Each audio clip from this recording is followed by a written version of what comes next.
Good afternoon. Thank you guys for being patient with us. I brought a special guest, so I figured you might be okay if we were a little bit delayed today.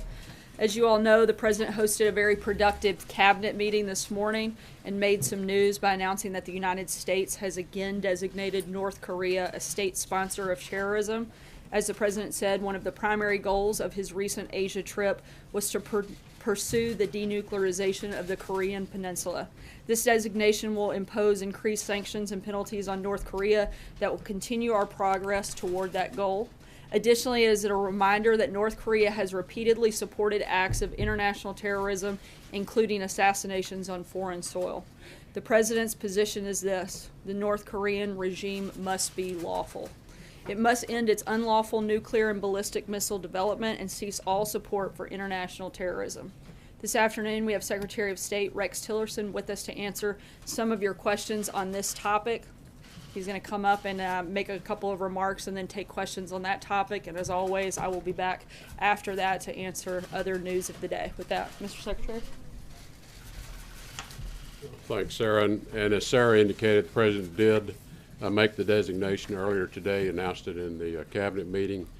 And I think it's really just the latest step in a series of, as you can see, ongoing steps to increase the pressure. I call it the peaceful pressure campaign. The President calls it the maximum pressure campaign, so there's no confusion. They're one and the same.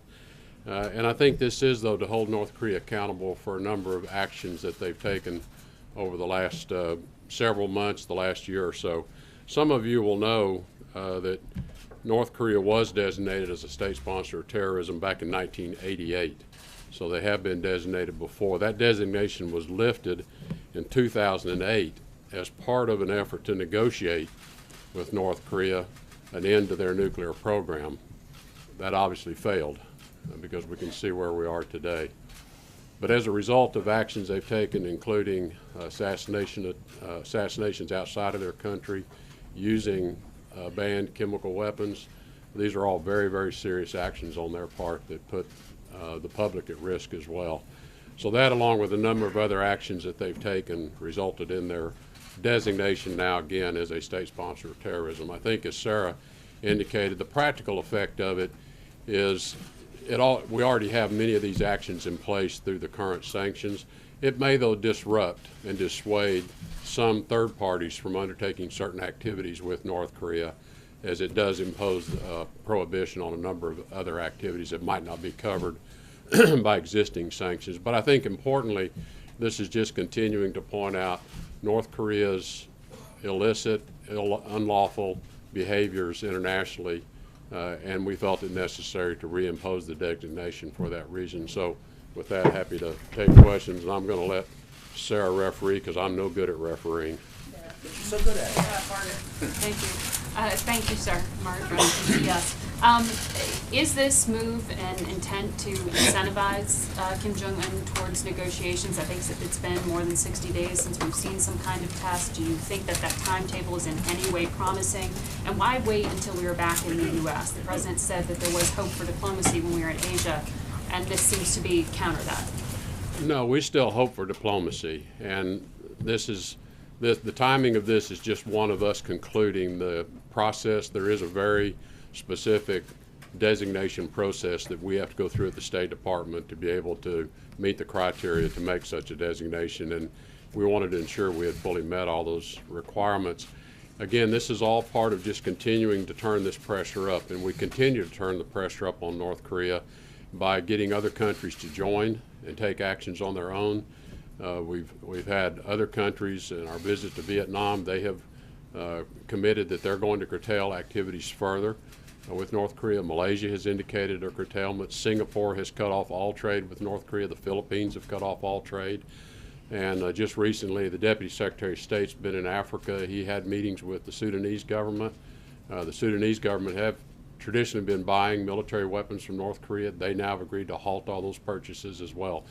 So this is it's taking effect all around the world, and we think as it takes effect, again, this just continues to tighten the pressure on the Kim regime, all with an intention to have him understand this is only going to get worse.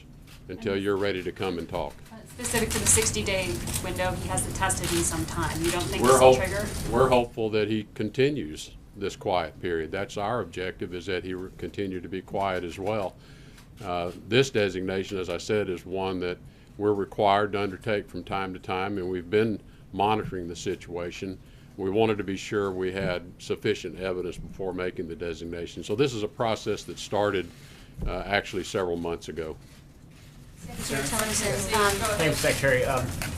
You mentioned that you're attempting to increase regional pressure against the North Korean regime. Do you have any indication that that is working? And if you haven't seen those indications just yet, how long before do you go down this path before the administration has to begin changing strategies? Well, we get a lot of anecdotal information that it is working, and then we do have our own, intelligence sources as well. And then what the Chinese and others share with us, that I think the general belief is it is having a significant effect on North Korea. We know that there are current shortages of fuel based upon what we can gather from anecdotally, but also from certain intel sources. We know that that their revenues are down because a number of the revenue streams are being curtailed now. So I think it is having an effect. Is this the reason we haven't had a provocative act in 60 days? I don't want to suggest to you that I could say, but we're hopeful this period will continue. And again, I think the President in his address in Seoul, South Korea to the General Assembly, I thought he laid out the case very well to them, that he wanted them to come have talks because he wants to deliver a different future to the people of North Korea. Olivia? Thank you, Mr. Secretary. I have a couple for you. The first is, can you give us an example of a third-party transaction that is now covered, that was not covered by either existing American sanctions or the UN Security Council sanctions?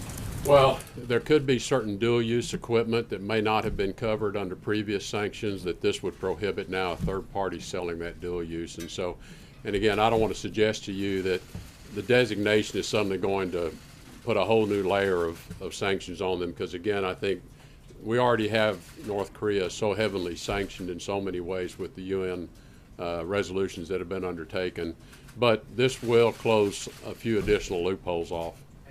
You and the President both referred to assassinations, plural. We obviously all know about the Kim Jong-nam assassination at the airport. Can you give us another example of another assassination on foreign soil? I don't have anything that I can share with you specifically. Secretary. Thanks. There seems to be more unilateral U.S. sanctions against North Korea on the way. The Treasury is going to announce them tomorrow.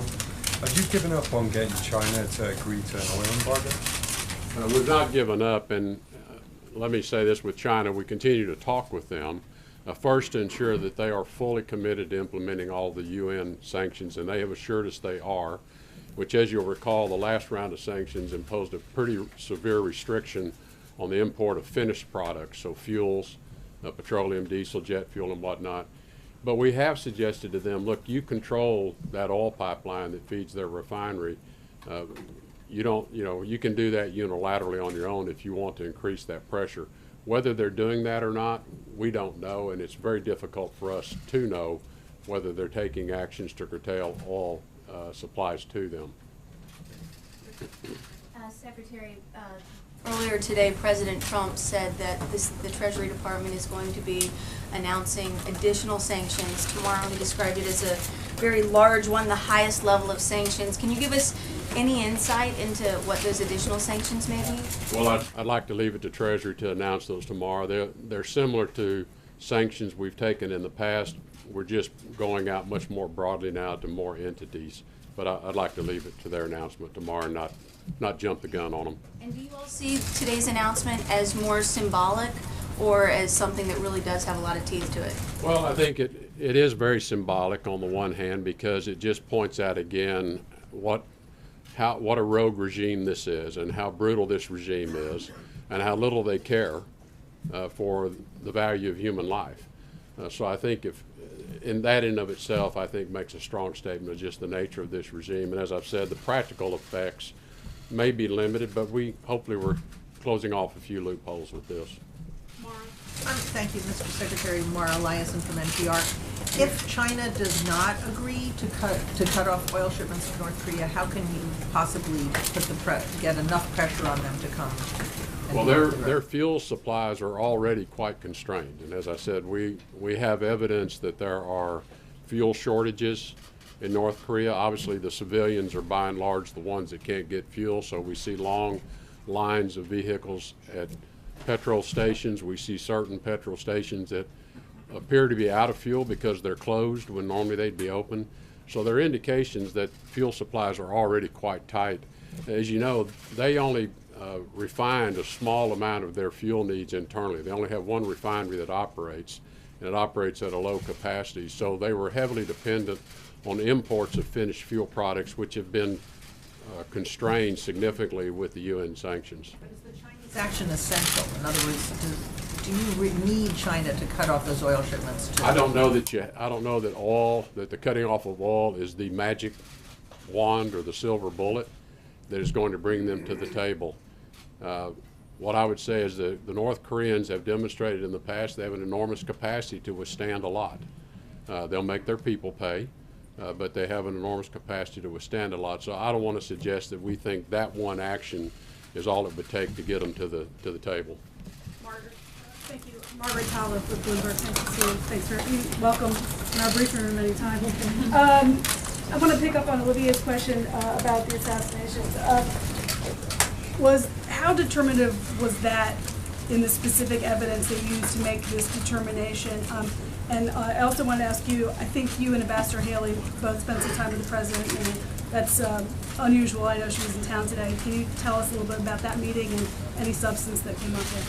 Well, on the assassinations, the assassination in Malaysia was a significant event that caused us to really begin to look carefully at what else they might have been doing. As you know, that assassination involved the use of a chemical agent, a very dangerous agent, in a public place, and so that really got our attention. One of the things that we wanted to ensure is that we had a sufficient certainty around their role in that particular assassination, so we've been working with Malaysian authorities as well and been in conversation with them. Wanted to let them have their own process obviously play out as well. With respect to Ambassador Haley and I, we were just both in the cabinet meeting today. Was the threats, I know without getting too much into it that there had been a suggestion from the North Korean media about some violence directed toward the U.S. president. Was that a determinative factor at all in the decision to make a designation? No. Mr. Secretary, Peter Baker, New York Times. Thank you for coming. You talked about assassination on foreign soil using a chemical agent. Russia has been accused of assassination on foreign soil, including using polonium in London. Should they be considered for the same sort of designation? I think we have to consider every country that would take a substance like that and use it illegally. Is there a process like that going on right now with Russia? I don't want to comment on that. Mr. Secretary, Trey Yanks with One American News. Two quick questions for you. How do you balance the impact of sanctions? You talked about the people of North Korea paying the price. Is this something you're considering when you talk about more sanctions towards the regime of Kim Jong-un? Well, it's always a difficult choice you make when you impose sanctions in terms of who's really going to bear the burden here. The truth of the matter is the people of North Korea already live under enormously difficult conditions. And I think what we're focused on is a mission that's going to change North Korea's trajectory, change their path. That's the best way we can help the North Korean people in the future, is to have Kim Jong-un reverse his nuclear weapons program, allow us and the rest of the world to then engage with them in economic activity that will ultimately provide a better life for his people. And my follow-up question, do you believe that the United States is running out of diplomatic options to respond to the nuclear threat of North Korea? No, I do not. We've got time for one last question. John Gizzy in the back. Thank you, Mr. Secretary. You talked about the limited intelligence on North Korea and on the regime. Is there any evidence of any dissent within Pyongyang at all, or possibly reaction against the current government by other members of the Kim family even, or other opponents to him? Well, I want to be a little careful about how I answer that. What I would comment on is you're well aware of a number of executions that have occurred within his inner circle and within many of the military people that are close to him. So I'll leave it to your own interpretation. Thank you.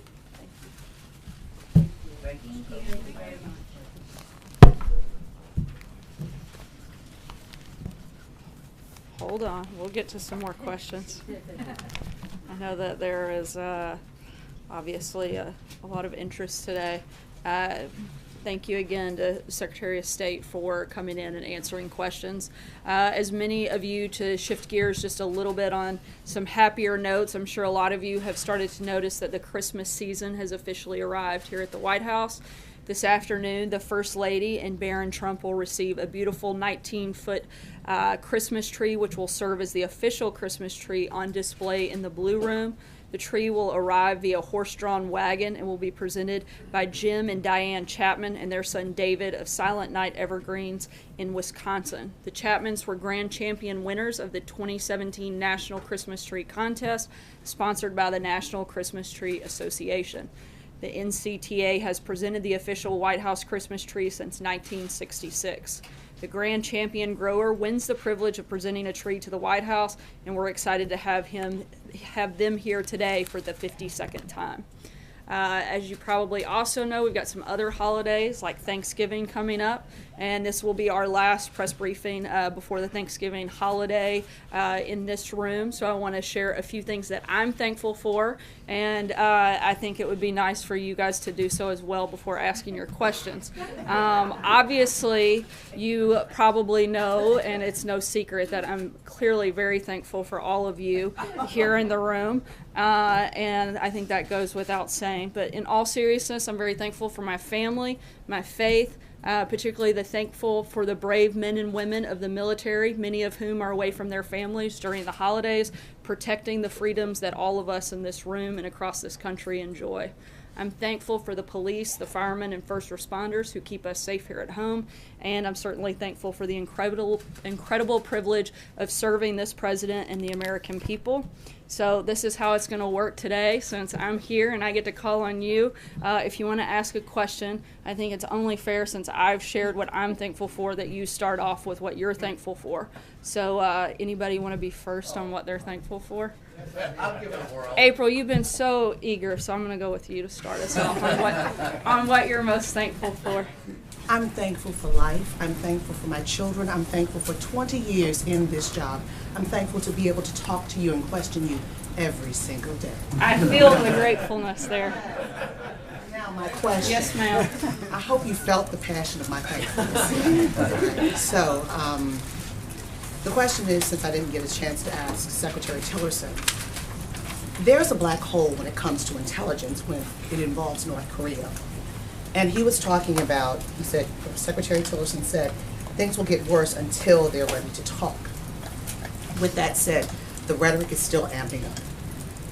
What is the concern about the intelligence that we don't know about? What do we know as relates to the nuclear capability of North Korea, and what are the concerns about the things that we don't know? I mean, obviously the biggest concern is making sure that we take steps every single day to protect Americans. That's what the action of the president that he's taken today and that the Treasury Department will take tomorrow is, again, putting that maximum pressure on North Korea to put a very large focus on denuclearizing the Korean Peninsula. That's been the top priority, and that's going to continue to be our priority. We don't feel that they're fully there yet, and we want to keep pushing to make sure that we're taking steps to prevent them from getting any further into this process. I can't go really deep into specifics on information like that, but certainly, again, the priority of the administration is to protect Americans and partner with our allies and our friends around the globe to do that. And I think that's what you're seeing in some of the actions that took place today and that you'll see again tomorrow. And lastly, on this Twitter, this back and forth Twitter with the president. Sorry, April, I'm going to keep moving. I understand, but this is a hot story. But does the president regret? And I'm sure that one of your colleagues will happily ask for. Does the president regret this tweet? I mean, he came back twice yesterday. April, I'm starting to regret calling on you first. But you were still thankful for all of us. I'm part of the group. I am, but I don't want that to go away. So I'm going to move on to one of your colleagues. Francesca, go ahead. Well, I am very thankful for you calling on me regularly as well. But I will follow your lead and be thankful for our service members. My brother's a service member, and our police. My dad is a police officer, so I'm very thankful for their service. But I want to ask today about something that Kellyanne Conway said this morning on Fox and Friends about the Alabama Senate race. She brought up tax reform and tax cuts and said that the Democrat running in that race would not be a vote for tax cuts. And she did not directly endorse the Republican that's running, Roy Moore. However, it opened the door, I think, to a question that we haven't really discussed in here yet, which is whether the president would be supportive of a write-in campaign of someone like Luther Strange, who he supported in the primary, or Jeff Sessions, his attorney general. Both of those are going around. I think we have addressed this. I've addressed it quite a few times, but the president feels that it's up to the people of Alabama to make that determination who their next senator will be. I've answered a number of questions on this topic, and our position hasn't changed over the weekend. It's certainly still the same as it was when I answered those questions on Thursday and on Friday. Do you ask that you said whether the president would support a write-in campaign? We said from we Jeff support Sessions? the people of Alabama making the decision on who their next senator should be. John Decker. Thanks a lot, Sarah. I'm thankful for my health, my family, my faith. I think I live in the best country on the face of the earth. Isn't this nice? I feel like And everybody happy. I'm thankful, of course, that you address us every day here in the briefing room. My question's also about the Senate race in Alabama. This is an unusual question because normally we wouldn't ask you a question about the Republican nominee running for statewide office and whether or not the president is supportive of the Republican nominee. But my question is just that. Would you be pleased if Roy Moore wins his Senate race in Alabama? Would the White House be pleased with that outcome? Look, obviously the president wants people, both in the House and the Senate, that support his agenda. But as I've said, and as the Hatch Act prohibits me from going any further, we certainly think that this is something that the people of Alabama should decide. And I'm not going to be able to weigh in anything further beyond those comments. Blake? Thank you, Sarah. I am thankful for my wife, who is pregnant with our soon-to-be second child. Congratulations, very exciting. Thankful for my family, my parents. Good luck. Number 2 only gets a lot harder. I know. Having a B this week, I'm thankful that they sent me to the University of Michigan and not Ohio State. Go Blue. I'll get that out there. My question is on taxes as well. The president seemed to suggest today that Democratic help is all but gone for. Do you still think that you can get Democrats on board? We'd certainly still like to. Frankly, I don't know why Democrats wouldn't want to support tax cuts for the middle class. As we've said many times before, seems like something they should be running to cast their vote for, and we'd certainly welcome their support if they want to get on board and help that effort. Cecilia. Thanks, Sarah. I am thankful for the First Amendment. Oh, yes. We're thankful for that. Kellyanne Conway today here. I think we all are. Good. What part of it, though? Kellyanne Conway, I want to ask the Kellyanne Conway question a different way, though, because she was here on the North Lawn and she said that she warned Alabama voters not to support Doug Jones, not to be fooled by Doug Jones. So is that the position of this White House, that voters are better off voting for someone accused of assaulting teenage girls than a Democrat? Look, as I've answered, I think even for the 3rd or 4th time just today, as well as 10 or 15 times on both Thursday and Friday of last week, the position of the White House hasn't changed. We feel like the people of Alabama should make the determination on who their next senator should be. But she made a clear suggestion over who they should vote for. And I'm giving you the answer to the position of the White House. Jim? Sarah, first of all, I'm grateful for my daughter and my family, and the fact that I went to the Ohio State University as opposed to Michigan. We'll let that slide. But my question is, does the president really regret intervening in the case of the UCLA basketball players? And what message does that send to other U.S. citizens who may be held captive by a foreign government? Look, the president was certainly very glad and thankful to see the release of the 3 UCLA athletes by the Chinese government. And frankly, it's really fortunate that the president has built a strong enough relationship with President Xi of China that he was able to help secure the release of the American citizens. Whenever the president is able to use his office and those relationships to help American citizens held overseas, he's certainly going to do that. And again, certainly the president was happy to intervene. And I think he's made that clear by taking that action upon himself to do that without being asked, and certainly something that he's done several times in these brief, short 10 months that he's been in office, where he's secured the release of several American citizens and brought them home. Steve? Yeah, Sarah, I'm thankful for surviving our 12 days in Asia in one piece. I'm happy to be back here. The president has not made a weekly radio broadcast for more than a month now. Have they been scrapped by this administration, and if so, why? No, we're always looking for different ways. We received quite a few comments and a lot of feedback that the weekly address wasn't being used to its full potential, so we're looking at different ways that we can revamp that and make it where it's more beneficial and actually gets more information out. We'll keep you guys posted as those details happen. I know there certainly will be a Thanksgiving message. I'm not sure on the specifics in the date, but I'd be happy to follow up with you on that front. Jenna? Sarah, I have a really quick Roy Moore question, and then I want to ask you about welfare reform. Has the president talked to Roy Moore since November 9th, which is the day that these accusations first came out? Not that I'm aware of. I'm not aware of any conversations. Yeah, and then today the president said that welfare reform is desperately needed. It needs to be reformed. What exactly is he talking about? Is he talking about food stamps? Is he talking about Medicaid? What is he talking about in that comment? I think there's no secret. The president has spoke about this during the campaign and something that he's mentioned briefly since taking office. And when we have specifics on what that will look like, we'll certainly announce them and roll them out. I don't anticipate that happening over the next couple of weeks. We're very focused on tax reform and making sure we get that done by the end of the year. But this is something that the president has a great deal of interest in, and I think you can count on probably the first part of next year seeing more specifics and details come out on that. Zeke? Thanks, Sarah, for the question. You mentioned on Friday the president released an expanded list of potential selectees for the Supreme Court should a vacancy open up. Number one, if you elaborate. You did break the rule of not offering anything. Thank you for the question. Could you explain to me a little bit why the president felt it was necessary to add to the list that he put out during the campaign?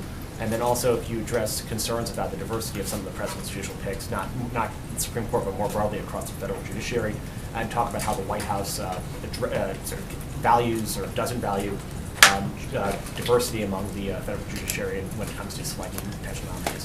Certainly value diversity, not just in the judiciary, but across the administration, and always look for more ways to grow that, improve that. But in terms of the release on Friday, the president hadn't added any new names in nearly a year and felt like it was a good time to do that. There's nothing more to read into it other than expanding the list should there ever be a potential vacancy for us to fill. This administration, according to AP analysis, does lag the previous 3 administrations when it comes to the diversity of the nominees already put forward. Can you sort of address why that's the case? I'd have to look at the specifics before I could comment on the study. Margaret? Thank you. I'm thankful also for the First Amendment and for this exercise. I think it's good for preparation for everybody for Thursday with your families, so that you guys will have already thought through what you're thankful for, so you'll be the most prepared. Exactly. Yes. Can you tell us whether the president or the White House actively encouraged the Justice Department to move forward with the federal antitrust suit against AT&T Time Warner against the deal that's been announced today? No, I'm not aware of any specific action taken by the White House. Does he have a view on that? You're saying on the front end, no. Would you have any statement about that now? Not at this time. Sarah. Me. Well, first, my gratitude. I'm grateful to have the opportunity to fill in for our chief, John Roberts, and I'm grateful to only have a month left. One in the oven, so it's my first. I've got a lot to learn. My question is back to the UCLA basketball players. President Trump over the weekend, he called them ungrateful. And I'm just curious because, the players have already apologized in their briefing last week. So what more would President Trump like to see from them? What would satisfy him? Look, I think that the president, like I said, was happy to intervene. I think it was less about the players, and the father of one of the Americans released seemed to have a problem with it. Frankly, it didn't seem like the father wanted the president to intervene, which I think would have been a sad thing if he hadn't, most likely. And Matthew? Does he believe that he really should have left the players in jail? No, I think if that's the case, he wouldn't have taken the action that he did, and certainly acted in order to help get those individuals released and brought back to the country. Matthew? So, following on that, if that's not how he feels, then why did he say that he should have left them in jail? And Look, what are we was supposed to take Yeah, from look, that? the president it was a rhetorical response to a criticism by the father. Again, I think the president was happy to see the release of these individuals and have them back in the United States. We'll take one last question. John Gizzi. Thank you, Sarah. I'm thankful for the position I have and the colleagues who are my friends. I'm thankful for my father, 96 years old and going strong, and to my wife, my heroine, thankful to her for saying yes on the fourth request. My question is about Zimbabwe. Great segue, brother. That's the best pivot I've ever seen. Yeah. Will the administration recognize the new regime that apparently is being led by General Chiwenga in Zimbabwe, and will there be any interaction with the new government in Harare, specifically about their cutting back on the influence of China and North Korea in their country? I don't have any announcements on our relationship with Zimbabwe at this time, but certainly we'll make sure and keep you guys posted. Again, want to wish everybody a happy Thanksgiving, and thank you for participating in this very fun exercise. We'll be around today and tomorrow. Thanks, guys.